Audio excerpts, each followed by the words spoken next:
Shalom,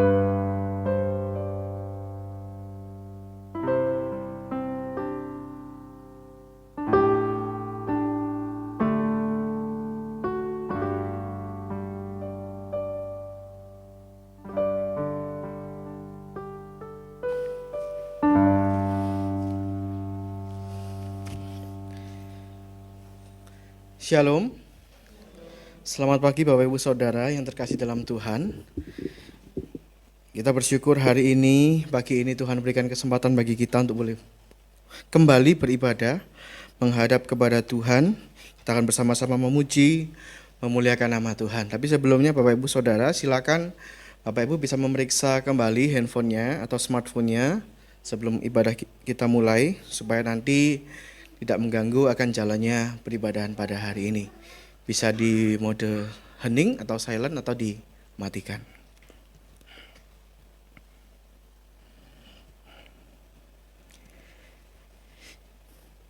Mari saya mengundang siap kita untuk bangkit berdiri. Mari kita persiapkan hati kita, diri kita menghadap kepada Tuhan. Kita mengambil saat teduh sejenak.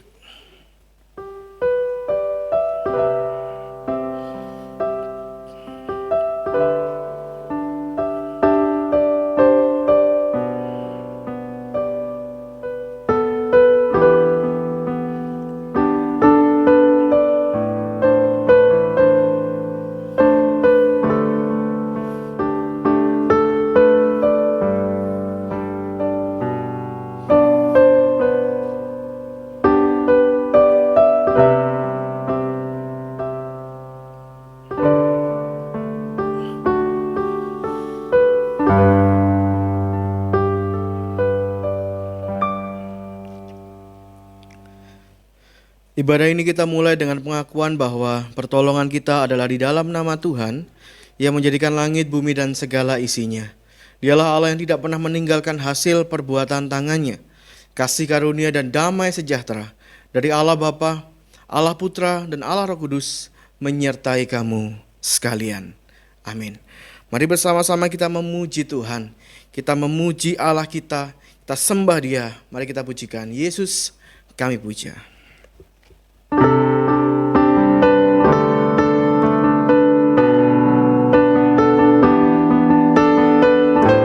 Yesus kami puja, kami sembah sebagai Raja.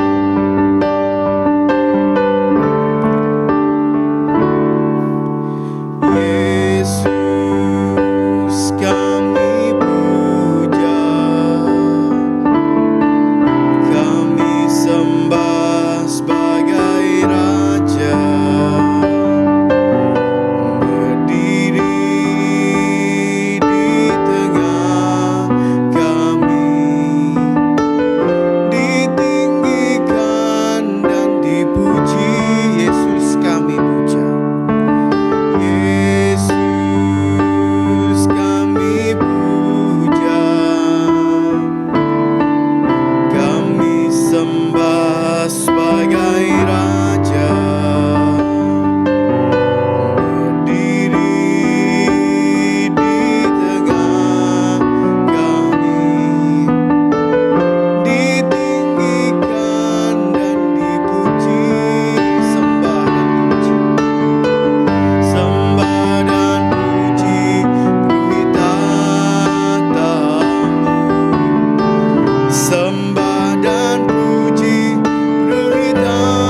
aku kepada kasih setiamu.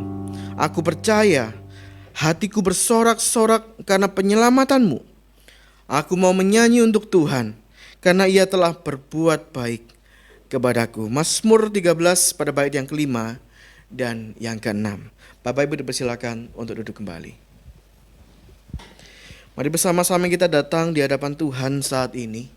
Kita akan sama-sama masuk di dalam doa pengakuan dosa kita.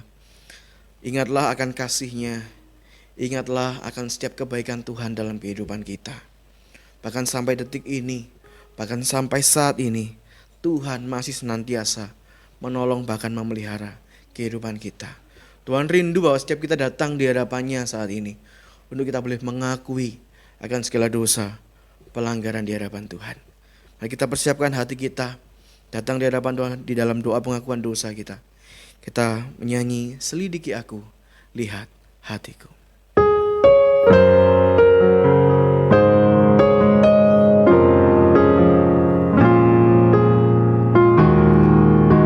Selidiki aku, lihat hatiku.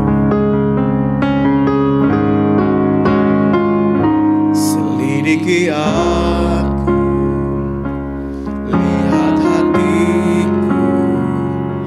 Apakah ku sungguh mengasihimu, Yesus, Kau yang Maha Tahu dan menilai hidupku.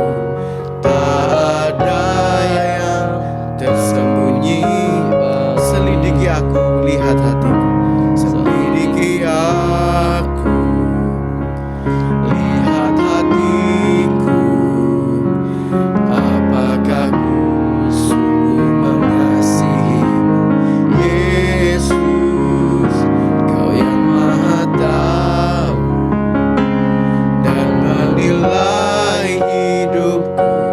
Tak ada yang tersembunyi bagimu. Aku lihat kebaikan-Mu yang tak pernah habis di hidupku. Berjuang sampai akhirnya Kau dapati aku tetap setia. Kita pujikan lagi. Selidiki aku, lihat. Selidiki aku,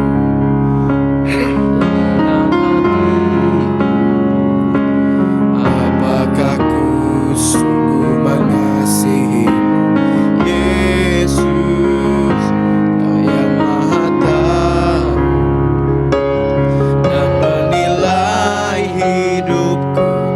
Tak ada yang tersembunyi bagimu. Aku lihat kebaikan-Mu yang tak pernah habis di hidupku. Berjuang sampai akhirnya Kau dapati aku tetap setia. Telah kulihat kebaikan-Mu yang tak pernah habis di hidupku. Berjuang sampai akhirnya Kau dapati aku tetap setia. Kau dapati aku tetap setia. Kau dapati aku tetap setia. Saya mengundang kita untuk bangkit berdiri. Mari saat ini kita datang di hadapan Tuhan di dalam doa pengakuan dosa. Sambil kita boleh mengakui akan segala dosa kita di hadapan Tuhan, kita juga perlu menyadari bahwa kita ini lemah. Kita ini ciptaan Tuhan yang lemah, yang terbatas, yang jauh dari sempurna. Untuk itulah kita mau datang di hadapan Tuhan saat ini, dalam segala keterbatasan dan kelemahan kita. Mohon pertolongan Tuhan, mohon bimbingan dan tuntunan Tuhan untuk kita hidup di dalam kehendak dan jalan Tuhan. Mari Bapak Ibu Saudara, saya berikan waktu sejenak bagi kita berdoa secara pribadi di dalam doa pengakuan dosa di hadapan Tuhan.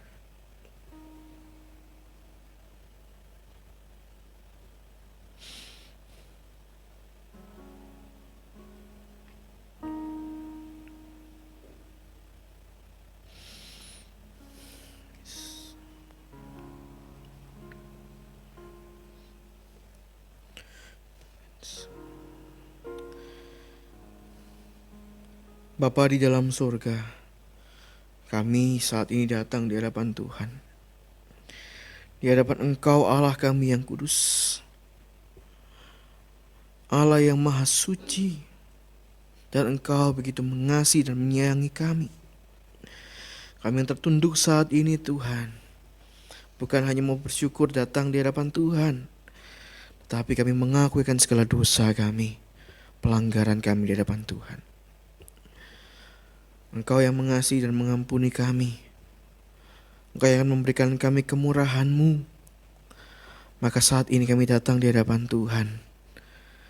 Dalam kelemahan dan keterbatasan kami, kami mau mengakui segala dosa di hadapan Tuhan. Kami mau terbuka akan segala dosa kami, terbuka akan segala pelanggaran dan kesalahan kami, melalui perilaku kami, tindakan kami, bahkan tutur kata kami, yang terkadang kami menyakiti hati sesama kami, bahkan kepada Tuhan.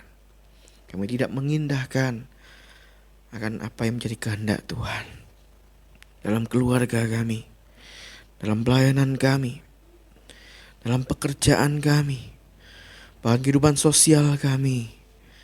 Kami mau mengakuinya saat ini di hadapan Tuhan. Tuhan, kami hendak memohon tuntunan Tuhan. Kami mau bimbingan Tuhan untuk kami menjalani hari-hari kami ke depan yang penuh dengan tanda tanya. Tapi satu hal yang pasti, bahwa Engkau senantiasa menyertai kehidupan kami. Terima kasih Bapa di surga, inilah doa kami. Doa pengakuan dosa kami di hadapan Tuhan. Dalam nama Tuhan Yesus, Sang Juru Selamat kami yang hidup, kami sudah berdoa. Amin. Bapak Ibu Saudara yang terkasih di dalam Tuhan, mari kita bersama-sama melihat satu berita anugerah yang terambil dari Yohanes pasal yang ketiga, ayat yang ke-17. Firman Tuhan berkata kepada kita demikian. Sebab Allah mengutus anaknya ke dalam dunia bukan untuk menghakimi dunia, melainkan untuk menyelamatkannya oleh Dia. Mari bersama-sama kita juga akan membaca petunjuk hidup baru yang terambil dari Roma pasal yang pertama ayat yang ke-16 dan ke-17. Kita akan membacanya bersama-sama. 1, 2, 3. Sebab aku mempunyai keyakinan yang kokoh dalam Injil, karena Injil adalah kekuatan Allah yang menyelamatkan setiap orang yang percaya. Pertama-tama orang Yahudi, tetapi juga orang Yunani. Sebab di dalamnya nyata kebenaran Allah yang bertolak dari iman dan memimpin kepada iman. Seperti ada tertulis, orang benar akan hidup oleh iman. Amin. Demikianlah firman Tuhan. Bapak Ibu dipersilakan untuk duduk kembali. Mari hari ini kita akan bersama-sama diberkati oleh firman Tuhan. Kita akan menerima berkat yang daripada Tuhan akan sampaikan oleh hamba-Nya. Kita persiapkan diri kita, hati kita untuk menerima pimpinan Tuhan melalui firman-Nya. Kita akan pujikan pribadi yang mengenal hatiku.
bersatu di dalam doa. Ya Bapak, kami bersyukur pada saat ini kami boleh untuk memuji dan memuliakan nama Tuhan. Dan sebentar lagi ya Tuhan, kami akan mendengarkan kebenaran firman-Mu. Biarlah Engkau ya Tuhan mengurapi setiap kami. Terlebih ya Tuhan, urapi hamba-Mu ya Tuhan yang akan menyampaikan dengan kelemahan, dengan kekurangan yang ada. Biarlah Engkau ya Tuhan yang memberikan kekuatan. Engkau ya Tuhan yang memberikan berkat-Mu atas kami ya Tuhan, sehingga kami dapat mengerti akan firman-Mu ya Tuhan dan dapat melakukannya dalam kehidupan kami. Kami menyerahkan pemberitaan firman ini dalam tangan-Mu, hanya di dalam nama Tuhan Yesus kami sudah berdoa. Amin. Shalom, selamat pagi. Shalom. Ya, biar kita ada sedikit semangat ya. Ya, bersyukur pada pagi hari ini kita dapat kembali memuji, memuliakan nama Tuhan. Kita dapat kembali beribadah di tempat ini. Dan juga saya bersyukur dapat kembali mendapat kesempatan menyampaikan firman Tuhan di tengah kita semua. Mari kita buka Alkitab kita dalam Markus pasal yang ke-16. Itu bagian terakhir dari Markus. Markus pasal yang ke-16. Ayat yang ke-9 sampai dengan yang ke-20.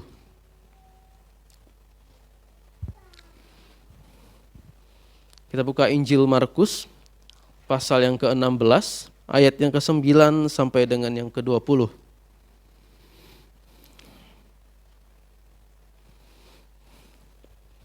Jika sudah menemukan, kita akan baca bergantian. Saya akan membaca ayat yang ke-9. Dan Bapak Ibu, Saudara-saudari akan membaca ayat yang ke-10. Begitu seterusnya sampai dengan ayat yang ke-20. Dari Markus pasal 16, ayat yang ke-9 sampai 20. Dengan judul perikop yang sudah disiapkan oleh Lembaga Alkitab Indonesia. Yesus beberapa kali menampakkan diri dan mengutus murid-muridnya. Yesus terangkat ke surga. Ayat yang ke-9. Setelah Yesus bangkit pagi-pagi pada hari pertama minggu itu, Ia mula-mula menampakkan dirinya kepada Maria Magdalena. Daripadanya Yesus pernah mengusir 7 setan.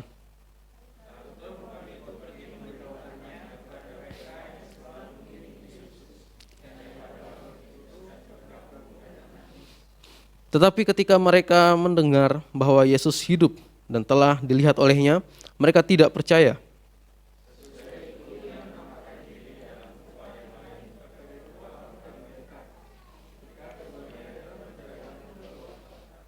Lalu kembalilah mereka dan memberitahukannya kepada teman-teman yang lain, tetapi kepada mereka pun teman-teman itu tidak percaya.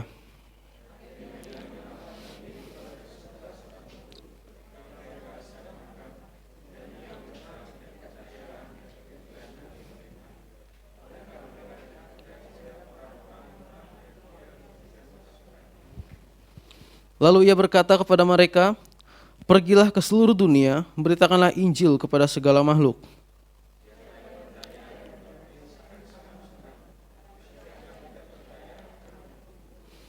Tanda-tanda ini akan menyertai orang-orang yang percaya. Mereka akan mengusir setan-setan demi nama-Ku. Mereka akan berbicara dalam bahasa-bahasa baru bagi mereka.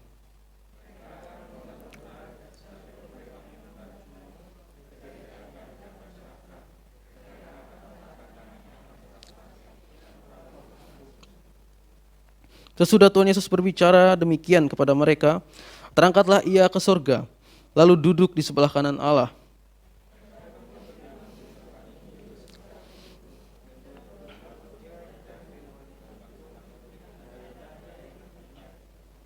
Amin untuk kebenaran firman Tuhan. Ya, pagi hari ini saya diberikan tema iman dan pemberitaan Injil. Ya, Bapak Ibu, saya memulai khotbah pagi hari ini. Mungkin Bapak Ibu sudah tahu, mungkin beberapa orang di sekitar kita ada yang mengalaminya. Ada satu penyakit gangguan gitu, namanya gangguan latah. Mungkin ada orang di sekitar kita yang kita kenal yang kalau dikagetin langsung mengulang kata kita langsung latah gitu. Nah, latah ini adalah sebuah gangguan di mana ini suatu kebiasaan mengulangi kata-kata orang lain gitu, dan seringnya ini karena kaget gitu. ketika kita kagetin orang, terus dia mengulangi kata kita gitu. Bahkan ada yang mengulangi dengan kata yang kurang baik gitu. Nah ini mungkin ada orang-orang di sekitar kita yang mengalami gangguan ini. Namun kalau kita lihat, kalau saya bandingkan itu, penyakit latah ini dengan kekristenan, ada satu hal yang dapat dihubungkan gitu. Mungkin ada orang-orang Kristen yang saat ini punya kebiasaan latah dalam hidupnya. Latah yang bagaimana? Apakah kita akan mengulang kata pengkhotbah di depan atau bagaimana? Bukan seperti itu, tapi ada orang-orang Kristen yang hanya tahu mengulangi atau tahu hal tersebut, tetapi dia sebenarnya tidak mengerti akan hal itu dan sama sekali tidak bisa melakukannya gitu. Satu hal yang simpel, satu hal yang sederhana yang ada dalam kekristenan, dasar kekristenan yaitu masalah percaya. Masalah percaya, mungkin kita semua akan ditanya, percaya nggak dengan Tuhan Yesus? Kita akan bilang percaya. Percaya nggak sudah diselamatkan? Kita akan bilang percaya. Atau percaya nggak kalau kita tuh selalu diberkati Tuhan? Kita akan bilang percaya. Kita mungkin akan mengulang-ulangi hal ini tanpa tahu, mungkin tidak semua dari kita yang benar-benar mengerti apakah itu percaya yang seperti apa atau seperti apa melakukannya gitu. Ya, mudah bagi kita yang mengatakan hal tersebut, tetapi tidak mudah bagi semua orang Kristen untuk mengerti dan melakukannya. Itu yang terjadi pada kita saat ini. Tetapi tidak hanya pada kita saat ini. Ternyata orang-orang yang cukup dekat dengan Tuhan Yesus pun tidak mudah melakukannya. Orang-orang yang cukup lama ikut pelayanan dengan Tuhan Yesus, itu bukan orang-orang yang benar-benar punya iman yang sangat kuat gitu. Salah satunya adalah murid-murid. Di sini ada 11 murid-murid yang dituliskan dalam perikop ini karena Yudas sudah tidak ikut. Jadi 11 murid-murid ini adalah orang-orang yang bisa dibilang punya kedekatan dengan Tuhan Yesus. Mereka selama 3 tahun itu bersama-sama terus dengan Tuhan Yesus, mengikut Tuhan Yesus, melihat pengajarannya, melihat mujizatnya. Tetapi mereka ternyata bukan orang yang punya iman, punya percaya yang seperti yang kita bayangkan gitu, sangat kuat gitu. Ternyata enggak juga. Mereka bahkan beberapa kali kalau kita baca dalam keempat Injil ini, kita lihat beberapa kali murid-murid bahkan seringnya punya keraguan dengan Tuhan Yesus. Ketika mereka punya masalah, salah satu contohnya ketika ada badai di Danau Galilea, ternyata mereka juga ragu dengan Tuhan Yesus. Atau masalah-masalah lain, ternyata mereka punya keraguan yang cukup kuat gitu. Bahkan di sini tuliskan mereka tuh cukup putus asa ketika tahu bahwa orang yang dijunjungnya, ketika rabinya, Tuhan, gurunya, itu ternyata mati. Ternyata dibunuh oleh orang-orang Farisi, oleh orang-orang Romawi. Lalu harus dikuburkan. Itu saya rasa ketika saya dekat dengan seseorang dan tahu orang itu akhirnya mati, saya akan sangat bersedih gitu. Apalagi dengan murid-murid, mereka ragu, mereka bahkan sangat putus asa ketika tahu bahwa orang yang dijunjungnya itu ditangkap, dibunuh, seperti itu. Bapak Ibu, Markus pasal yang ke-16 ini merupakan satu bagian yang cukup penting yang dituliskan mengenai peristiwa pasca kematian Tuhan Yesus. Seperti apa yang dibuatkan bahwa Yesus akan bangkit itu dalam 3 hari setelah kematiannya, dan Yesus beberapa kali menyebutkan itu. Tapi ternyata setelah penguburannya masih ada orang-orang yang tidak sadar, bahkan para murid-murid seolah-olah tidak ingat, tidak sadar akan perkataan Tuhan Yesus itu. Nah pada saat itu para pengikutnya yang waktu itu cukup banyak, bahkan para murid-murid sedang dalam suasana yang duka cita begitu ya, karena harus ditinggalkan orang yang mereka sangat kasihi. Mereka saat itu sedang dalam situasi sangat sedih. Mereka dalam situasi sangat kehilangan sosok yang sangat mereka kasihi pada saat itu. Namun pada suasana yang seperti itu, ternyata Tuhan Yesus benar-benar bangkit. Setelah hari yang ketiga, Tuhan Yesus benar-benar bangkit, dan ia tanpa diketahui, tanpa diketahui oleh banyak orang, dia memperlihatkan dirinya kepada beberapa orang gitu. Di sini tuliskan bahwa setelah Tuhan Yesus bangkit pada pagi-pagi pada pertama minggu itu, ia pertama menampakkan dirinya kepada Maria Magdalena. Maria Magdalena dituliskan bahwa ia adalah seseorang yang pernah diusir dari 7 setan oleh Tuhan Yesus. Lalu seperti yang dikatakan oleh mereka Tuhan, ia pun memberitahukan, Maria Magdalena ini memberitahukan kepada murid-murid yang lain, kepada para murid, bahwa Tuhan Yesus itu sudah bangkit. Dia sudah tidak ada di kuburnya. Nah, bukan hanya kepada para murid, ia juga memberitahukannya kepada pengikut-pengikut Yesus yang lain ternyata. Nah, ketika mereka sedang saat itu dalam suasana yang sangat sedih, mereka beberapa kali mereka kan sedang berkumpul. Para murid ini sedang berkumpul, mereka dalam suasana berkabung. Lalu Maria Magdalena menyampaikan hal itu, menyampaikan bahwa Yesus ini sudah bangkit loh. Tapi tidak semudah itu, mereka tidak percaya akan hal itu. Pada ayat 11, tetapi mereka mendengar bahwa Yesus hidup dan telah dilihat olehnya, tapi mereka tidak percaya. Dengan pemberitahuan yang pertama ini, mereka ternyata tidak mudah percaya saja.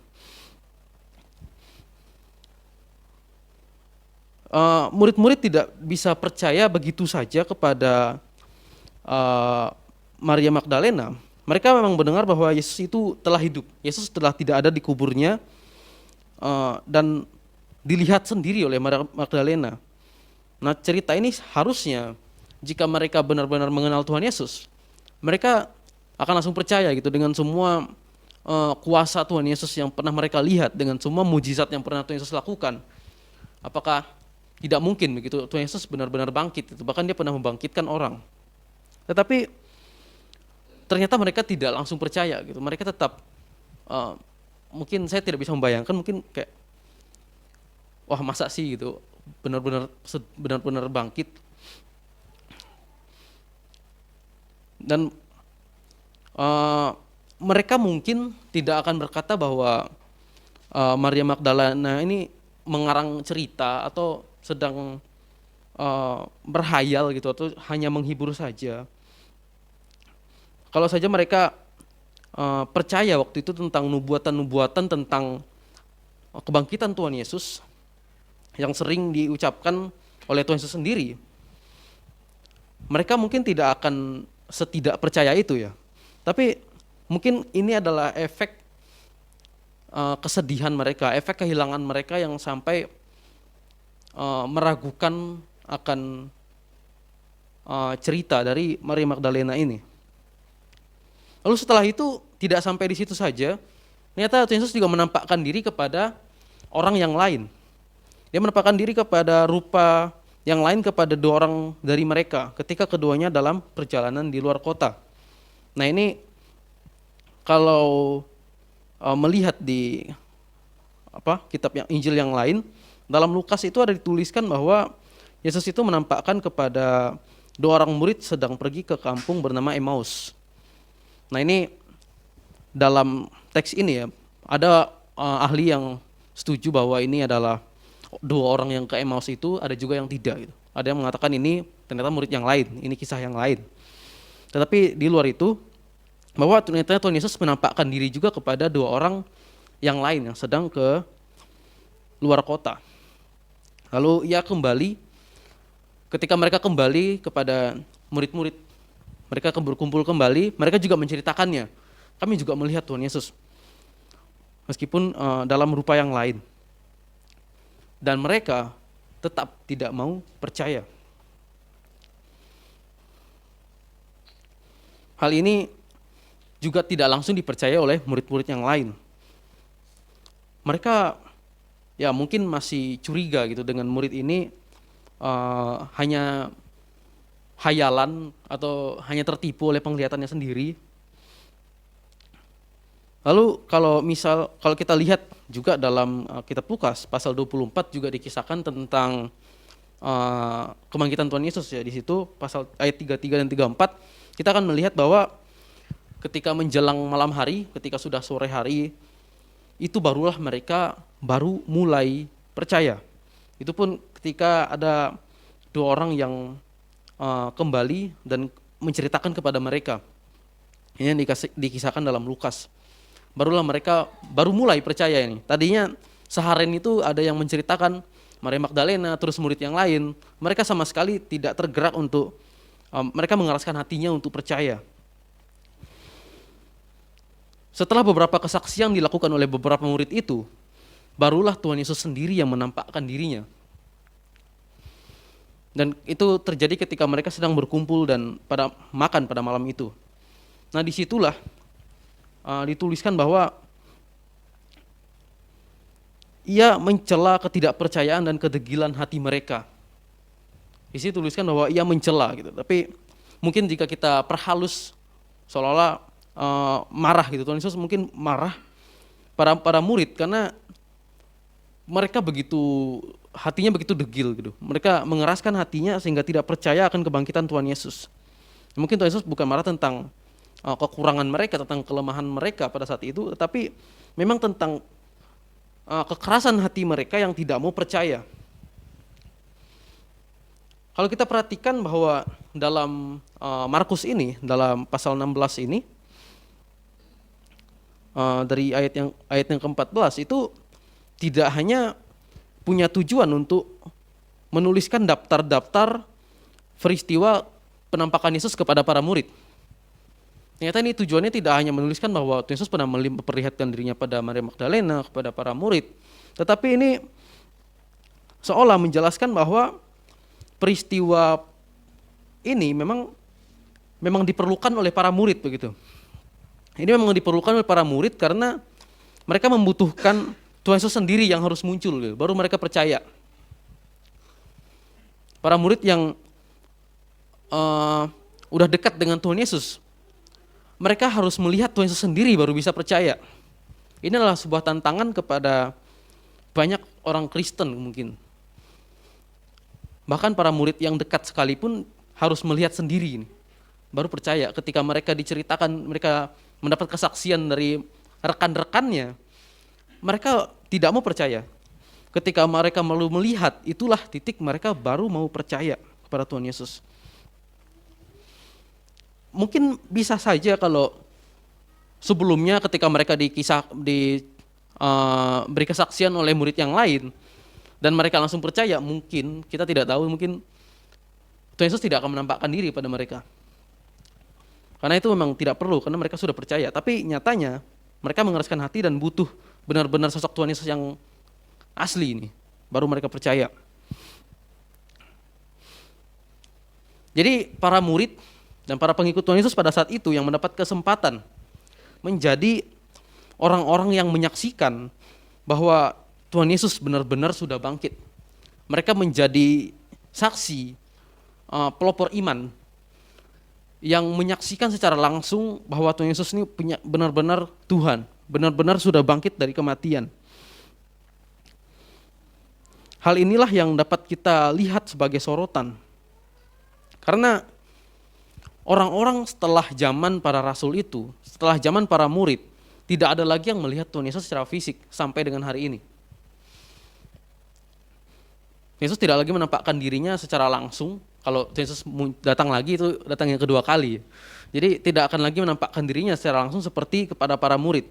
Jadi inilah yang dapat disoroti bahwa ternyata para murid pun membutuhkan sosok Tuhan Yesus secara fisik. baru mereka percaya. Tapi itulah kesempatan mereka untuk menyaksikannya kepada banyak orang.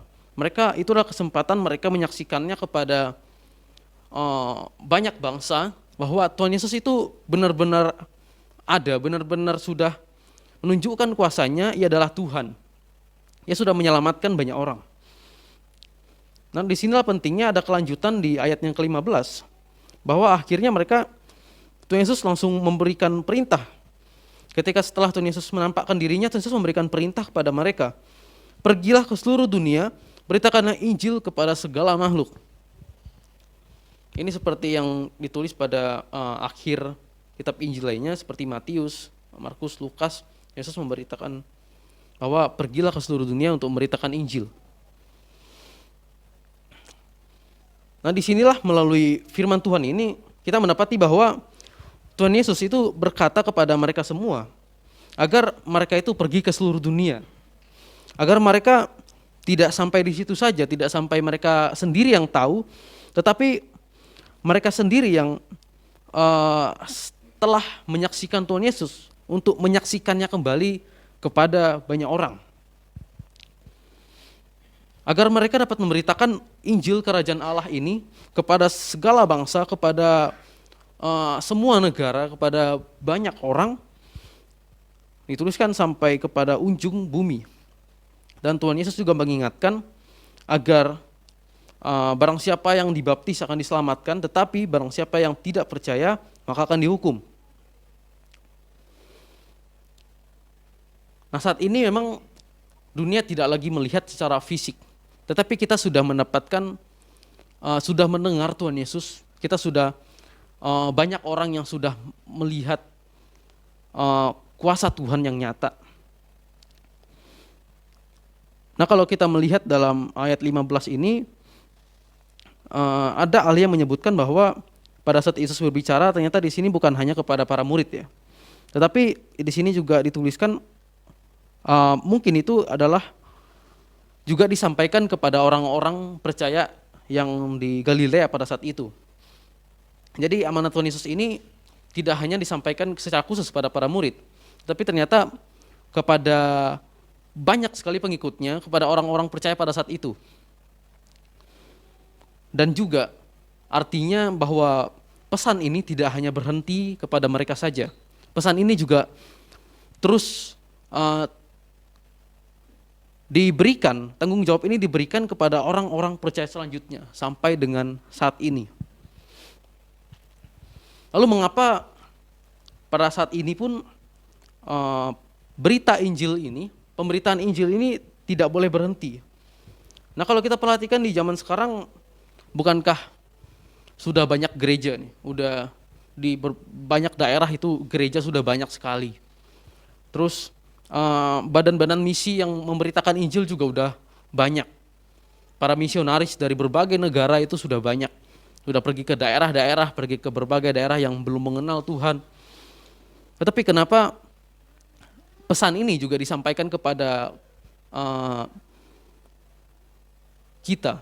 Mungkin kepada kita yang kelompok kecil di sini, apa pentingnya pesan ini bagi kita? Bukankah sudah banyak orang yang bekerja nih, para hamba Tuhan sudah banyak bekerja memberitakan Injil.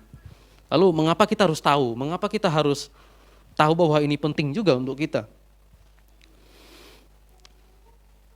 Yang pertama Pak Ibu, dalam Alkitab itu terkandung banyak perintah ya. Tuhan Yesus memerintahkan beberapa hal yang sudah dituliskan dalam Alkitab untuk menunjukkan bahwa kita ini adalah orang percaya yang setia. Kita adalah orang percaya yang taat kepada Tuhan. Tapi ini adalah suatu pesan yang disebut sebagai amanat agung. Ini adalah suatu pesan yang disebutkan bahwa suatu amanat yang pesan terakhir ketika Tuhan Yesus akan pergi. Ini adalah pesan yang sangat penting untuk kita. Ini adalah pesan yang sangat penting untuk orang-orang percaya di seluruh dunia. Yang harus mendapatkan perhatian khusus adalah pesan ini, amanat agung ini disampaikan bersifat Injil yang menyeluruh, secara universal yang harus diemban oleh setiap orang percaya, oleh orang-orang yang sudah mengenal Tuhan, orang-orang yang sudah mengikut Kristus. Jadi pesan ini tidak hanya sampaikan kepada orang-orang khusus hamba Tuhan saja atau orang-orang yang punya hati misi saja. Tetapi ternyata pesan ini juga disampaikan kepada kita semua orang percaya. Pemberitaan Injil itu tidak hanya berhenti pada orang yang secara khusus, tetapi itu juga diemban oleh kita orang-orang percaya, orang-orang Kristen. Nah, ini tuliskan bahwa pemberitaan Injil itu kepada segala makhluk. Kata seluruh dunia itu di situ diartikan itu bukan hanya kepada orang Yahudi saja, tapi mungkin ada orang waktu itu yang menafsirkan bahwa itu hanya kepada golongannya sendiri, tapi tidak. Tuhan Yesus ingin agar pesan Injil ini tentang Kristus Yesus tidak hanya kepada orang Yahudi saja, tetapi kepada seluruh dunia sampai kepada ujung bumi. Kalau dalam Kisah Para Rasul pasal yang pertama itu tuliskan bahwa kamu akan menjadi saksiku di Yerusalem, di seluruh Yudea dan Samaria sampai kepada ujung bumi. Jadi ini adalah pesan yang universal kepada seluruh orang dan juga sebuah tanggung jawab yang diemban karena amanat agung ini diberikan untuk orang-orang percaya. Nah, apabila kita melihat sekarang kita secara pribadi, apakah kita saat ini berani menyatakan bahwa saya adalah orang percaya, tetapi saya tidak berani untuk melakukan apa yang Tuhan perintahkan? Ketika kita berani mengakui saya adalah orang percaya kepada Tuhan, tapi ketika Tuhan memerintahkan untuk amanat agung ini, ketika Tuhan memerintahkan untuk menyampaikan Injil ini kepada orang, apakah kita mau, apakah kita berani melakukan, menunjukkan kepercayaan kita itu? Apakah kita mau menjadi saksi tentang berita sukacita, tentang kehadiran Tuhan, tentang kematian, tentang kebangkitan, tentang penyelamatan yang Tuhan Yesus lakukan dalam hidup kita? Itu yang pertama. Yang kedua,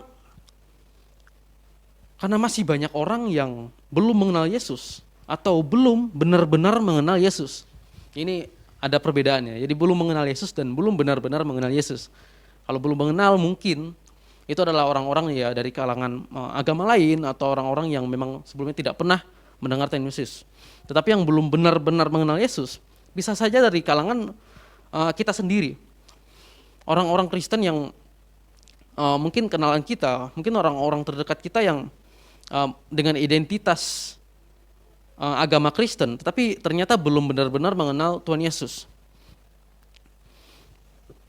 Mungkin banyak orang-orang di sekitar kita, orang-orang yang kita kenal, itu menyebut dirinya Kristen, tetapi dalam hidupnya dia tidak benar-benar mengenal Tuhan Yesus. Itulah orang-orang yang harus kita sampaikan Injil kepada mereka. Itulah orang-orang yang harusnya mendengar Injil, harusnya mendengar tentang berita sukacita ini.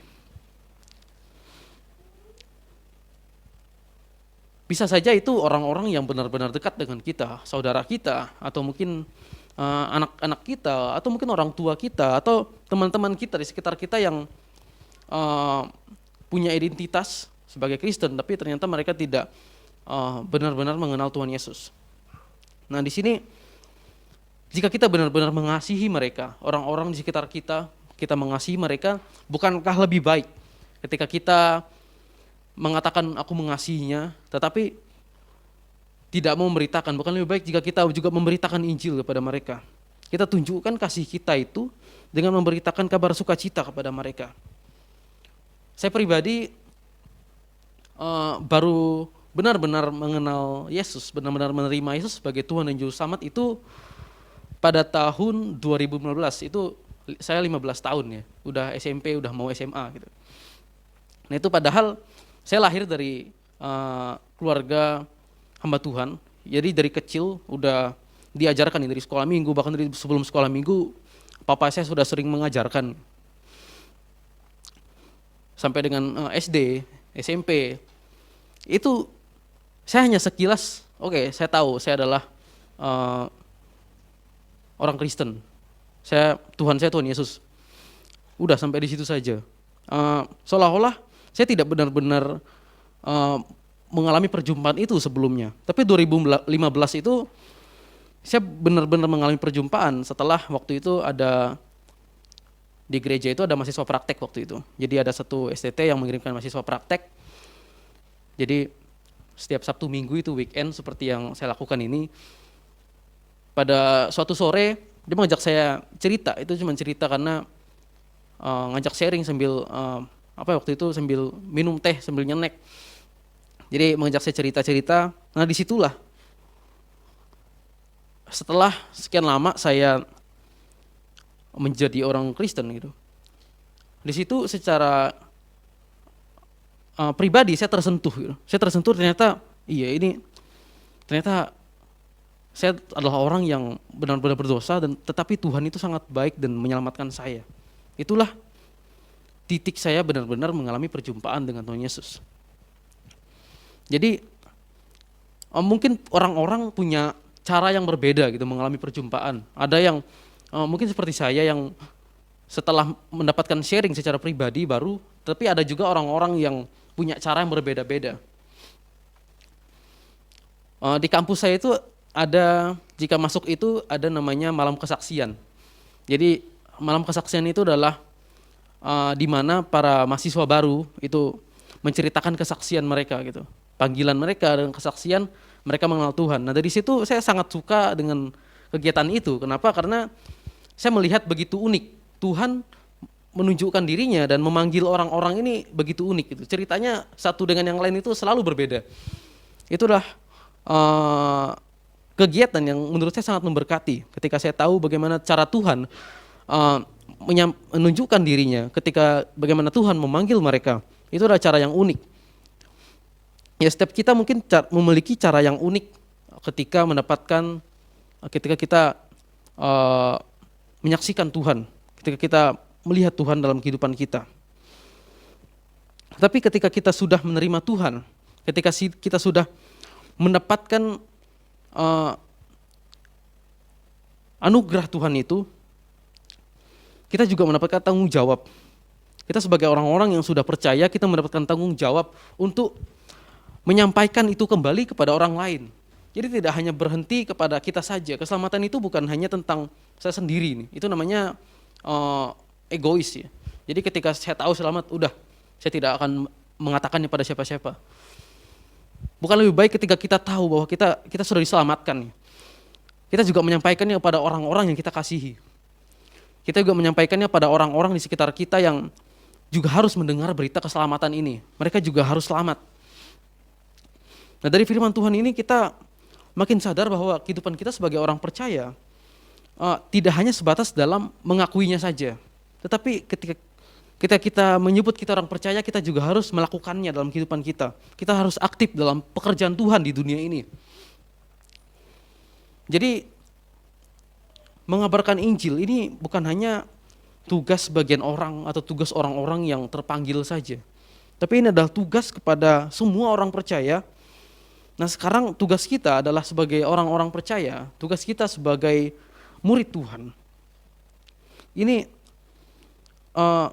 harusnya punya kerinduan yang amat besar untuk menyatakan bahwa diri kita orang percaya. Menyatakan bahwa kita punya Tuhan Yesus, kita menyaksikan tentang keselamatan, tentang berita sukacita Kristus kepada dunia ini. Kepada orang-orang di sekitar kita. Kesaksian akan kuasa Yesus ini intinya adalah tentang menyatakan kebenaran firman Tuhan dalam setiap kapasitas kita, dalam kemampuan yang kita miliki, dalam kesempatan yang kita miliki. Nah tentu bersaksi tentang Kristus itu bukan hanya dengan cara berdiri di mimbar seperti ini, atau dengan menyampaikannya dalam pidato atau apapun. Bisa dengan banyak cara ya. Ada banyak sekali cara untuk kita menyampaikan firman Tuhan, untuk kita menyampaikan Injil dengan kesaksian berupa apapun. Dan bukan tentang kita harus punya ilmunya yang benar-benar baik. Kita harus belajar dulu di sebuah tempat pembelajaran yang sangat baik, baru kita menyampaikan. Karena pemberitaan Injil, kesaksian tentang Kristus bukan tentang benar dan salah, bukan tentang sangat baik dan salah gitu. Ini bisa mulai dengan hal-hal sederhana, kita orang-orang di sekitar kita yang kita kenal, kita ceritakan tentang Yesus. Jadi tidak harus dengan cara yang formal. Jadi sebagai orang Kristen, kita berbicara tentang memberi diri sebagai orang percaya. Apakah kita mau memberi diri kita sekarang? Apakah kita mau menjadi alatnya Tuhan yang dipakai untuk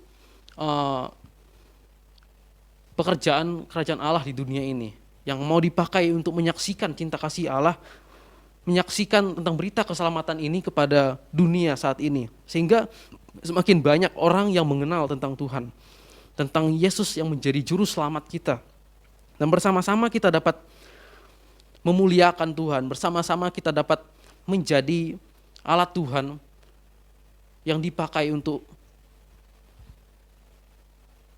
pekerjaan Tuhan di dunia ini. Amin untuk firman Tuhan. Mari kita bersatu di dalam doa. Ya Tuhan, pada pagi hari ini kami bersyukur ya Tuhan telah kembali mendengarkan firman Tuhan.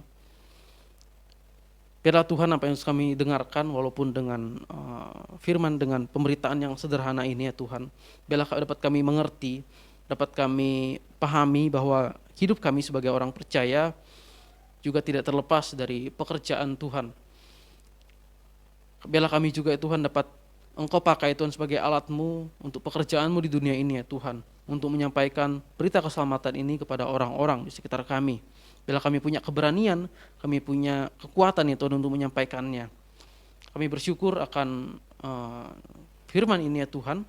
Biarlah Engkau yang memberkati setiap kami. Hanya di dalam nama Tuhan Yesus kami sudah berdoa dan mengucap syukur. Haleluya. Amin.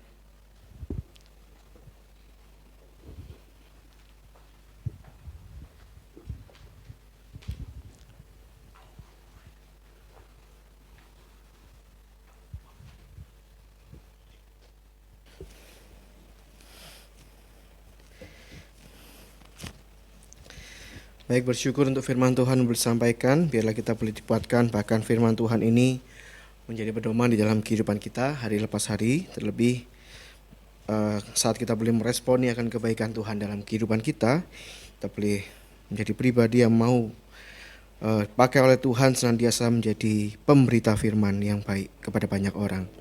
Mari bersama-sama kita akan memberikan persembahan hari ini. Persembahan bisa diberikan melalui barcode Bapak Ibu yang ada di depan Bapak Ibu sekalian, atau bisa memasukkannya ke dalam kotak persembahan yang disediakan di depan gedung gereja ya. Baik, mari kita bersama-sama memberikan persembahan, kita berikan yang terbaik untuk Tuhan. Mari kita menyanyi Sungai Sukacitaku.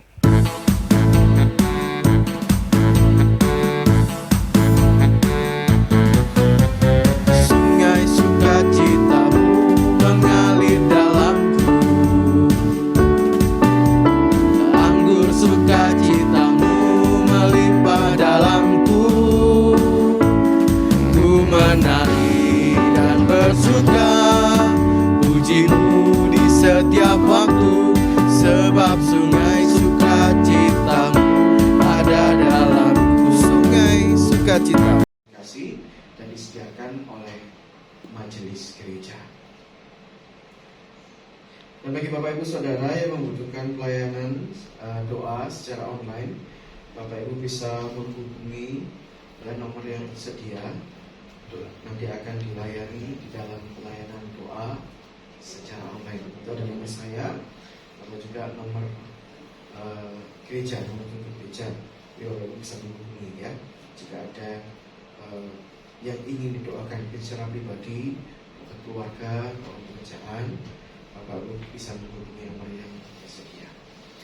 Dan jika ada pertanyaan seputar pelayanan atau apapun tentang gereja, Bapak Ibu bisa menghubungi saya, menghubungi penatua majelis yang melayani, nanti akan dilayani jika ada pertanyaan seputar pelayanan secara gereja. Baik, itu saja warta kita minggu ini.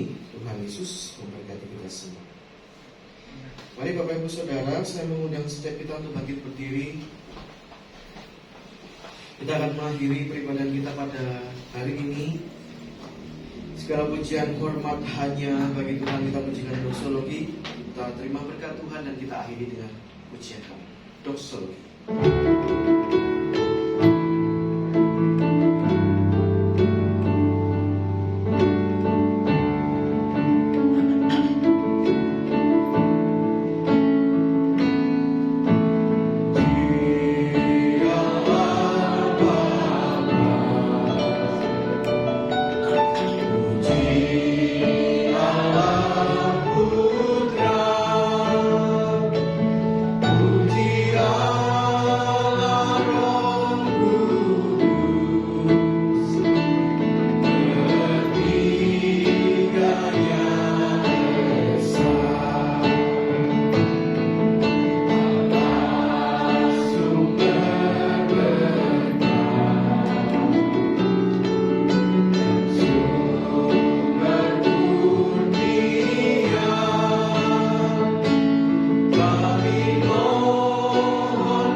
Tuhan memberkati engkau dan melindungi engkau. Tuhan menyinari engkau dengan wajah-Nya dan memberi engkau kasih karunia. Tuhan menghadapkan wajah-Nya kepadamu dan memberi engkau damai sejahtera. Mulai saat ini sampai Kristus datang untuk yang kedua kalinya. Amin.